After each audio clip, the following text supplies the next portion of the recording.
Kit को जब आप किसान आंदोलन के पर्सपेक्टिव में देखेंगे तो फिर ये बात तब बनती है और तब दिशा रवि दोषी हैं नहीं दोषी हैं उस पर बात आती है किसान आंदोलन। इसमें किसानी को छोड़ करके बाकी सारे विषय पे बातचीत हो रहा है कि दिशा रवि ने एक टूल किट बनाया, कई लोगों के साथ मिलकर के बनाया और उस टूल किट को गलती से ग्रेटा थनबर्ग ने ट्वीट कर दिया। गलती से इसलिए कह रहा हूं क्योंकि उन्होंने डिलीट भी किया।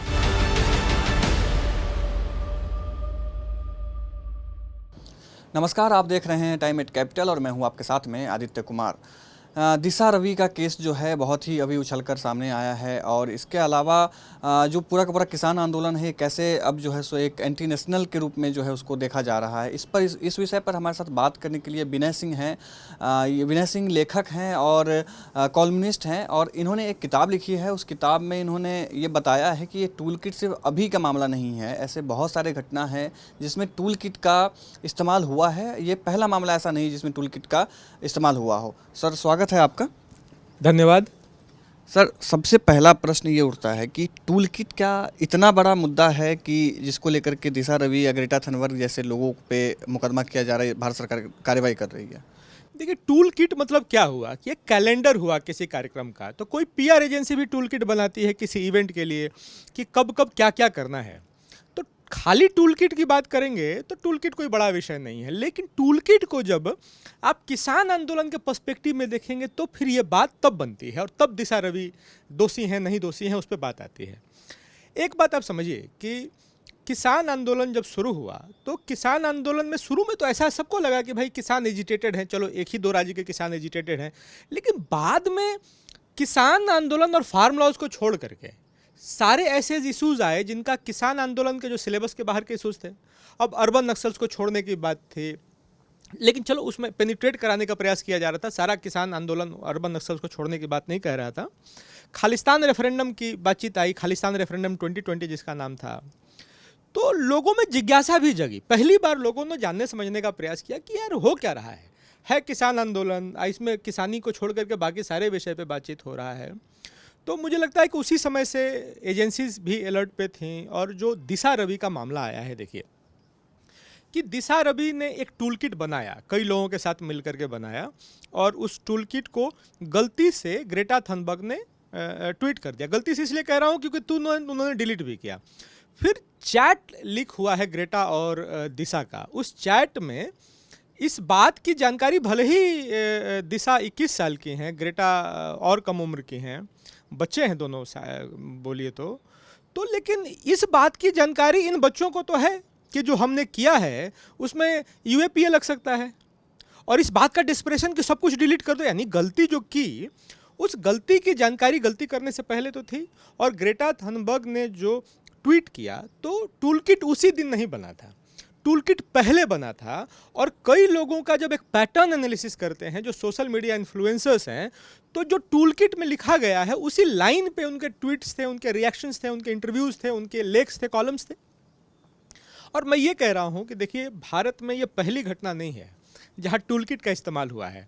मैं ज़ोर ज़ोर से बोल रहा था कि जो सीए के दंगे हुए उसमें एक टूल किट है, उसका एक कैलेंडर है। कैलेंडर है मतलब कि किस दिन कौन आएगा, किस दिन क्या भाषण होगा, किस दिन सिरोज का जन्म होगा, ठीक है। और सिरोज बाद में मालूम चलता है कि उनके क्रेडेंशियल गड़बड़ थे साहब, वो एसआईओ से रिलेटेड थी, तो गायब भी उसी तरीके से हो जाती हैं जिस तरीके से एमर्ज करती हैं। तो ये पूरा तंत्र काम करता है और बड़ा एक कोऑर्डिनेटेड वे में काम करता है। और उस कोऑर्डिनेशन का हमको लग रहा है कि पहली बार एक्सपोजे पुलिस करने वाली है। मैं एक छोटी सी बात जोड़ता हूँ, टाइम्स ऑफ इंडिया की स्टोरी देख रहा था कल, जिसमें जो दिशा रवि वाले मामले की जो छानबीन हुई है उसमें सिख फॉर जस्टिस और पोएटिक फाउंडेशन के लिंक्स मिले हैं। इसको मैं एक घटना और बताता हूं तो शायद इस बात को समझ पाइए आप। भीमा कोरेगांव की घटना याद है? भीमा कोरेगांव में भी एक टूल किट का इस्तेमाल हुआ था। पुणे पुलिस इन्वेस्टिगेट कर रही थी, पूरे देश को लगा, सरकार को भी लगा और पुणे पुलिस को भी शुरू में लगा कि ये कास्ट वायलेंस का मामला है। महार अपनी विक्ट्री सेलिब्रेट करना चाहते हैं और बाकी जो अपर कास्ट के लोग हैं उनको उससे ईगो हर्ट होता है और वो क्लैश हुआ। इन्वेस्टिगेशन होने लगा, बाद में तो एनआईए ने लिया, एनआईए ने 10,000 पन्ने की चार्जशीट भी जमा की है।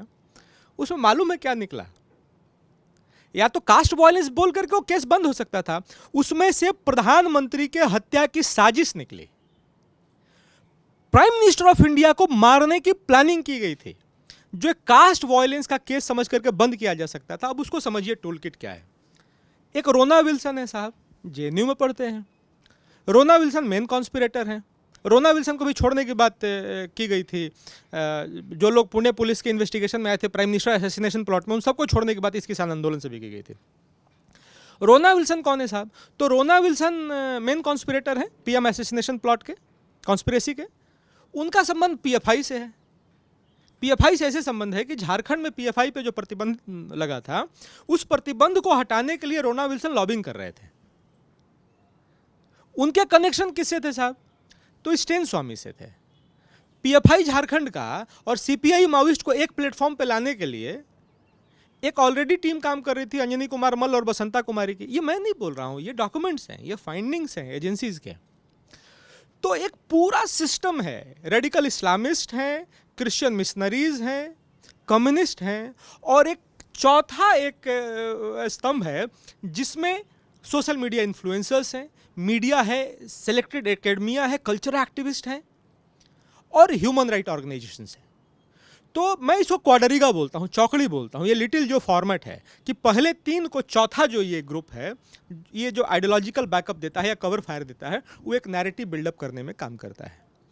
तो घटनाओं का मैं जिक्र करता हूँ। रोहित वेमुला का केस याद है। रोहित वेमुला के साथ क्या हुआ, मैं इस पे बात पे डिबेट नहीं कर रहा हूँ, लेकिन उसका जो प्रोपेगेंडा बिल्डअप किया गया, एक जो जनरलाइज करने का प्रयास किया गया कि भारत यही है, कि जो रोहित वेमुला का साथ वो पूरे भारत में होता है, ये टूल किट का हिस्सा था। ठीक है, सहारनपुर दंगे हुए, दंगों के बाद जो हुआ, ये टूल किट का हिस्सा था। बी फिटिंग पे जो डिबेट हर बार शुरू होता है और ईटर्स और नॉन ईटर्स के बीच में एक जो फॉल्ट लाइन क्रिएट होता है, वो टूल किट का हिस्सा है। तो ऐसे बहुत सारे टूल किट्स हैं, और ये ऑर्गेनिक नहीं है। ये प्रोटेस्ट क्रिएट किए जाते हैं। और मैं एक बात और दावे के साथ कहता हूँ आपको, ऐसे बहुत सारे टूल किट्स आगे और आपको देखने को मिलेंगे। और तैयार रहिए 2022 और 2023 में, जो आपने हाल फिलहाल में कुछ आंदोलन देखे हैं ना, भीमा कोरेगांव देखा, सीए देखा, किसान आंदोलन देखा, तथाकथित आंदोलन। एक घटना हुई थी हाथरस में रेप की, उसमें भी इस टूल किट का इस्तेमाल हुआ। एमनेस्टी और पीएफआई जैसे संगठन इन्वॉल्व हुए बाद में। मैं फिर वही कह रहा हूँ, रेप हुआ नहीं हुआ, रेप हुआ, और ये किसी भी समाज के लिए घृणित घटना है। लेकिन भारत ऐसा नहीं है जिसको आप एक टूल किट लगाते हैं उसमें और एक जनरलाइजेशन करते हैं कि भारत मतलब एक ऐसा देश है जहां अपर कास्ट है, लोअर कास्ट है, अपर कास्ट के लोग लोअर कास्ट का रेप करते हैं। नहीं, भारत ऐसा नहीं है। एक घटना है, कानून मजबूत है, आज जिन्होंने भी किया उनको सजा मिलेगी, बच नहीं सकते। वही हाल किया जाता है लिंचिंग के केसेस में। लिंचिंग मतलब क्या होता है कि आप रोड पे गए, किसी ने पीट दिया, या किसी बात को लेकर के उनको आपका चेहरा पसंद नहीं, उनको आपका चश्मा पसंद नहीं है साहब। तो जब इसमें एक सिलेक्टेड केस को आप उठाते हैं, आप फिर उस टूल किट को लगा करके उसको जनरलाइज करते हैं कि भारत एक ऐसा देश है जहां बीफ ईटर्स हैं और नॉन ईटर्स हैं, हिंदू हैं और मुस्लिम हैं, और हिंदू जो मेजॉरिटी है, मेजॉरिटेरियन स्टेट है, और मेजॉरिटी जो है माइनॉरिटी को मारता है। जब ये जनरलाइज करते हैं तो उसके कारण दुनिया भर में भारत की इमेज खराब होती है। अब भारत के अंदर भी एक अनरेस्ट पैदा होने की स्थिति बनती है। मैं बोल रहा हूँ इसी में इन टूल किट्स का इस्तेमाल है। दो प्रश्न उठता है, अभी जितनी बातें आपने कही उसमें ये कि पुलिस जो है, यानी कि सुरक्षा व्यवस्था जो वो चाक चौबंद थी, वो उसने भांप लिया था। दूसरी बात ये कि जो किसान आंदोलन था उसमें भी पुलिस को ये जानकारी हो गई थी कि क्या हिंसा होने वाला है या किसी तरीके से। एक बात ये और कि ये जो ग्रेटा थनबर्ग की बात है या उस पर मुकदमा करने की जो बात है, ये कहाँ तक लॉजिकल है? ये दोनों का चैट जो लीक हुआ है, पुलिस जो कह रही है कि हमारे तरफ से कोई चैट ही लीक नहीं हुआ, ये दो बातें संदेहास्पद है। इस पर आप क्या कहेंगे? देखिए, पहली बात, दिल्ली पुलिस को ये नहीं मालूम था कि इस तरीके से हिंसा हो जाएगी, क्योंकि जितने किसान लीडर थे, योगेंद्र यादव जैसे बहुत सारे लोग थे जो आज बोल रहे हैं कि हमारे बस में नहीं था। एक दिन पहले लोग बोल रहे थे कि भाई हमने लिख करके दिया है कि हमारी जिम्मेवारी है, आपने लिख के दिया है तो जिम्मेवारी लीजिए कि हाँ भाई हिंसा हो गई थी, हमारी जिम्मेवारी थी। फिर भाग कैसे सकते हैं आप? दूसरा कि जो लाल किले पर हुआ वो ठीक नहीं था, एक देश को शर्मसार करने वाला था, कैपिटल हिल का रेप्लिका था। लेकिन उससे ये जो तथाकथित आंदोलनकारी थे ना, इनकी कलई खुल गई। ये आवारों की एक जो फौज इकट्ठा हुई और जो उन्होंने आवारागर्दी की वहाँ पे, उससे इनके कलई खुल गई। दूसरा, पुलिस कह रही है कि हमने कोई लीक नहीं किया, हमने किसी को नहीं दिया। अरे भाई, आप तो जर्नलिस्ट हैं। देखिए, आप कह रहे हैं कि भाई पुलिस ने लीक नहीं किया दिशा रवि और ग्रेटा का चैट, उससे फ़र्क क्या पड़ता है? उससे फ़र्क इसलिए नहीं पड़ता क्योंकि ठीक है, मैं मानता हूँ आप भी जर्नलिस्ट हैं, मैं भी रहा हूँ। किसी जर्नलिस्ट की बहादुरी होगी, उसने अपने हुनर से निकाल लिया, डिपार्टमेंट से ऑफिशियली नहीं दिया गया होगा, लेकिन उससे उसको क्रेडिबल कैसे आप प्रूव कर रहे हैं? दूसरा, इस बात की चर्चा जोरों से है कि दिशा रवि के अरेस्टिंग में प्रोसीजर फॉलो नहीं किया गया। मैं फिर बात बोल रहा हूँ, ये प्रोसीजर का मामला है, ये कोर्ट को डिसाइड करने दीजिए। मैं मान लेता हूँ कि चलो नहीं किया गया होगा या गलती हो गई होगी, फिर उसमें दिशा रवि को आप डिस्काउंट कैसे दे रहे हैं? दिशा रवि ने जो किया ग्रेटा थनबर्ग के साथ, मैं बोल रहा हूँ एक कॉन्स्पिरेसी का हिस्सा थी। टूलकिट एक उसी कॉन्स्पिरेसी को एक कैलेंडर के रूप में टू डू लिस्ट के नाते दे रहा था। दिशा रवि को डिस्काउंट देने का आपका क्या कारण है कि पुलिस ने उसको सही तरीके से अरेस्ट नहीं किया प्रोसीजर में? ये अलग विषय है भाई। अगर नहीं किया है तो उसमें कोर्ट तो उसका कॉग्निजेंस लेगा, कोर्ट उस पर अपना ऑब्जर्वेशन देगा। लेकिन जो फाइंडिंग्स है पुलिस की कि poetic justice foundation, six for justice और बहुत सारे ऐसे ऑर्गेनाइजेशंस का एक पेनिट्रेशन था इसमें, और जो थर्ड पार्टी एजेंडा आया वो ऑर्गेनिक नहीं था, वो बाहर की फोर्सेस जो ब्लीडिंग इंडिया चाहती हैं, भारत को घाव देना चाहती हैं, उनकी एक कॉन्स्पिरेसी थी। उसको आप डिस्काउंट कैसे कर देंगे एक छोटी सी बात के लिए कि भाई प्रोसीजर नहीं फॉलो किया गया? नहीं किया गया होगा तो उसके अपने रिपरकशंस हैं, पुलिस वो अपना झेलेगी, कोर्ट डांटेगा भी, उसमें कुछ उनको ये भी कर सकता है। लेकिन ये दोनों मामले अलग हैं। अब मान लीजिए कि आप कहीं कोई बड़ा महल घूमने गए और घुमाने वाला आपको महल की खूबसूरती दिखा रहा है, बड़ा खूबसूरत महल है, और आप डोरमेट पे एक बहस करने लगे, भाई डोरमेट आपका फटा हुआ है, तो महल वाला बोल रहा है कि आप महल घूमिए, आप बोल रहे हैं। मैं बोल रहा हूँ कि डोरमेट अलग विषय है, महल का आर्किटेक्चर अलग विषय है, यानी कि जो ग्रेविटी ऑफ क्राइम है वो अलग है। प्रोसीजर फॉलो नहीं किया ये एक बिल्कुल अलग विषय है, और उसका अपना एक सिस्टम है। जो कोर्ट में आप जाते हैं तो कोर्ट उसका कॉग्निजेंस लेगा। आपने अभी कहा कि ये कोई रूल नहीं है, रूल फॉलो ना करना एक अलग विषय है या अलग मुद्दा है, लेकिन मानवाधिकार का क्या? मानवाधिकार की बात हम करते हैं ना, अगर हम जो संविधान से हमारा देश चल रहा है, संवैधानिक की व्यवस्था है, संवैधानिक व्यवस्था के तहत एक संस्थान, पुलिस पूरी की पूरी की व्यवस्था है, वो जब उस नियम को फॉलो नहीं करती तो एक सवालिया निशान जो है सो उठता है कि आप जो है संस्थान है, एक व्यवस्था, एक संविधान का अंग है, लेकिन आप जो है सो 21 साल के बच्चे के साथ में एक कायदे कानून के साथ नहीं चल सकते, और उसको आप काट रहे हैं इस बात से रहे हैं कि उसने गलती किया तो हमारी गलती थोड़ी छोटी हो गई, तो लेकिन गलती गलती है। मैं बिल्कुल काट नहीं रहा हूँ, और जिस 21 साल की बच्ची का आप जिक्र कर रहे हैं, उस 21 साल की बच्ची को ये मालूम है कि जो उसने किया है उस पर यूएपीए लगता है।